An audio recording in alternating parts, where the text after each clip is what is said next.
Hey, what's up, beautiful people? Thank you so much for joining my channel, The Balanle Babe. Balanle means finds wealth at home, and that's exactly what we're about here on this channel, finding our wealth at home by budgeting and saving via our new cash envelope systems. Today's video is going to be a budget by paycheck video. So if you are interested, let's go on and get started. All right, guys, so this is a budget by paycheck for our April paycheck number 2. And this video is actually a few days late. I apologize, but it's been crazy busy for me. But of course, I still wanted to share my budget with you guys. So let's jump right in and see how we did with our income for this pay period. So of course, you guys know, or if you don't know and you're new here, I am a salaried employee and I am paid bi-weekly. So for my salary here, we are making $1,937, and that does not change. And then we also are going to be rolling over $20. So that's rollover. And the rollover amount, that is just extra money that is in my account that I don't need in my buffer. I haven't shared with you guys like what my buffer threshold is. Maybe I'll get into that in another video, but this is just like extra money that I can pull out from my buffer and roll over into my next stuffing. So we are also going to include in our income for this pay period Macari. Macari has been pretty consistent for me. How do you spell Macari? Mercari. I think I spelled it right. But if you haven't tried Macari, Macari is basically kind of like an eBay, kind of like a Poshmark. You basically can just sell different things in your home that you're not using. I sell, you know, like old purses. I sell some of my kids' old gaming stuff. What else have I sold on here? Her clothes, like my son's clothes, basically anything. I saw Ray Dunn on there. What's up to all my Ray Dunn girls? But anyway, yeah, like it's just been consistent. I've been making money pretty consistently. So we're bringing over $85 from there. Not a lot, a ton of money, of course, but, you know, for a side hustle of selling things that have been collecting dust in your house, it's not too bad. So 1,937 plus 20 plus 85, that brings us to a grand total of $2,042 for this pay period. So I'll leave that on the calculator screen for you guys to see. All right, and I apologize, I did not put the paycheck date. I don't know, let me see. I actually forget, so let's pull up our calendar. This is, what is today's date? Today is the 27th, so this pay is from the 22nd. So this is for 22-21 pay period. Okay. All right, so let's jump right in. So the first bill that I'm going to list is a bill that is usually not in this pay period, which is my phone bill. That is for Sprint. So a few videos ago, I mentioned to you guys that I had got this credit from Sprint, and it basically took my bill from like $100 and some down to like $40, and I was so excited because I had saved, you know, like $70 on that pay period. Well, that was great, but when my next billing cycle came around, for whatever reason, they moved my due date. So it kind of threw me off a little bit because I'm not used to paying my Sprint bill in this cycle of bills. I have a little bit less money to stuff in this particular pay period compared to my other one. But anyway, so what I'm basically doing is I'm going to swap bills. So I'm going to be paying my Sprint bill now because it's due actually tomorrow. And one of my other bills that was on here, which was just like a Capital One minimum payment, I'm going to switch over to my other pay period. And the reason I'm able to do that is because, as you guys know, I'm debt snowballing my Capital One. So I really don't have a minimum payment due because I paid it so far ahead of time. So I'm able to go ahead and move when I pay that one and pay it early. So anyway, that's a lot of explaining, but our Sprint comes to $105. And of course my pen wants to give out on me. Here we go. That's just gonna have to look ugly, guys. Sorry. But yes, our Sprint bill is $105. And the next bill that we are going to be paying is our life insurance bill.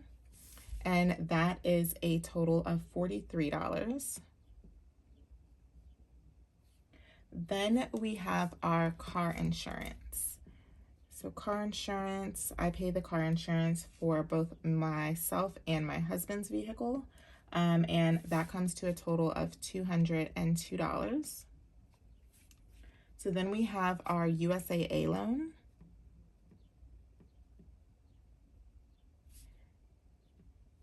My husband's not in the military, neither am I. I am a former dependent of a military personnel.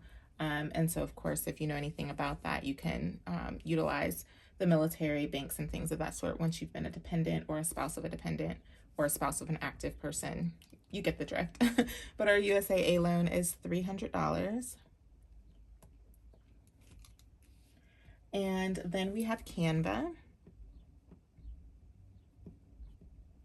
And Canva is $13 as always. We also have our Discover, which is $157. And last but not least, we have our Home Chef. And our Home Chef is usually $124 because we usually get it 3 times a week for 2 weeks during the pay period. However, we are only doing once this pay period, so 3 days this upcoming week. So that's going to be $62 if my pen works for me. I don't know what's wrong with this pen today. 62. Sorry guys, it looks like chicken scratch, but we're getting it done. So yeah, so $62 for our Home Chef. The options lately, I don't know. They just didn't look too appetizing to me this, only for like one of the weeks at this pay period. So I was like, you know what? I'll just skip it and I'll just like, finagle the groceries. And some of you might be asking, well, did I take the other $62 and put it into the grocery budget? I did not. I am utilizing that just to be able to add to my sinking funds. Just a personal choice. I think I'll be able to manage with, the food that we already have in the house for those additional meals. Because again, the Home Chef is only 2 servings for me and my husband. The nights that we have Home Chef, our kids get to have their favorites, like, pizza and tater tot night and the kid junk food, nights that I typically like to slip in there without having to fight with them on the other nights when they don't want like the actual family meals that I make. So me and my husband will be able to manage without getting our Home Chef for that week and not increasing our grocery budget. So let's go ahead and add, I forgot my buffer. As always, I have to add in my $100 buffer for my checking account. Okay. All right, so let's add this up. We have 105 plus 43 plus 202 plus 300 plus 13 plus 157 plus 62 plus 100. And that is $982. So if we take our starting 2,042 minus $982, that leaves 1,060.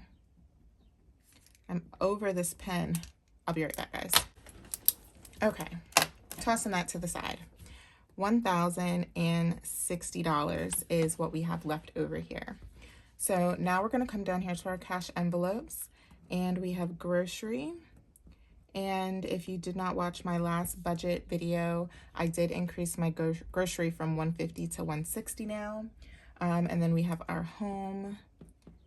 And we give ourselves $30 for that category. So it's like toilet paper and paper towels, paper plates, all that great stuff, cleaning supplies. Then we have gas, which as the weather has gotten warmer, gas has been increasing, although my husband currently is kind of supporting with gas because he's been using my car more frequently because he has to get a few things fixed on his. So he hasn't really been driving it like that. So $30 is still sufficient for me. And then our spend category, we give ourselves $40. And coffee, as you guys know, it's hit or miss. I have or haven't been really stuffing this, but I am not stuffing coffee this week. All right. So that will give us a total of, I believe that's 260. It is. So that's 260, and when we do 1,060, subtract it by the 260 cash envelopes, that leaves us with $800 left over for our sinking funds. Now, typically up here, we would list our sinking funds. However, we have too many. So as you guys know, I then switch over to this document, which I just make on Word on my computer. Very simply, this just, works for me to be able to see things better. I'm not going to go over each and every category with you guys, but you guys can take a screenshot of this if you are interested in how I broke down everything. But our 260 for our cash envelopes is here. And then this is the breakdown of how we are going to stuff the additional $800 for our sinking funds. This is the breakdown that I took to the bank and gave the teller for a total of $1,060 altogether, cash envelopes and sinking funds that we are going to be stuffing. So if you are interested and you would like to see me actually stuff those funds, then you can join us over in my next video, which is my April paycheck number 2, cash stuffing, and it will be uploaded immediately after this one. So I hope you guys enjoyed seeing my budget breakdown for this pay period, and I will catch you in the next one. Bye now. Hey beautiful people, thank you so much for watching my video. Don't forget to like, comment, and subscribe. You can also hit that post notification bell to never miss a video on my channel. I'll see you in the next one.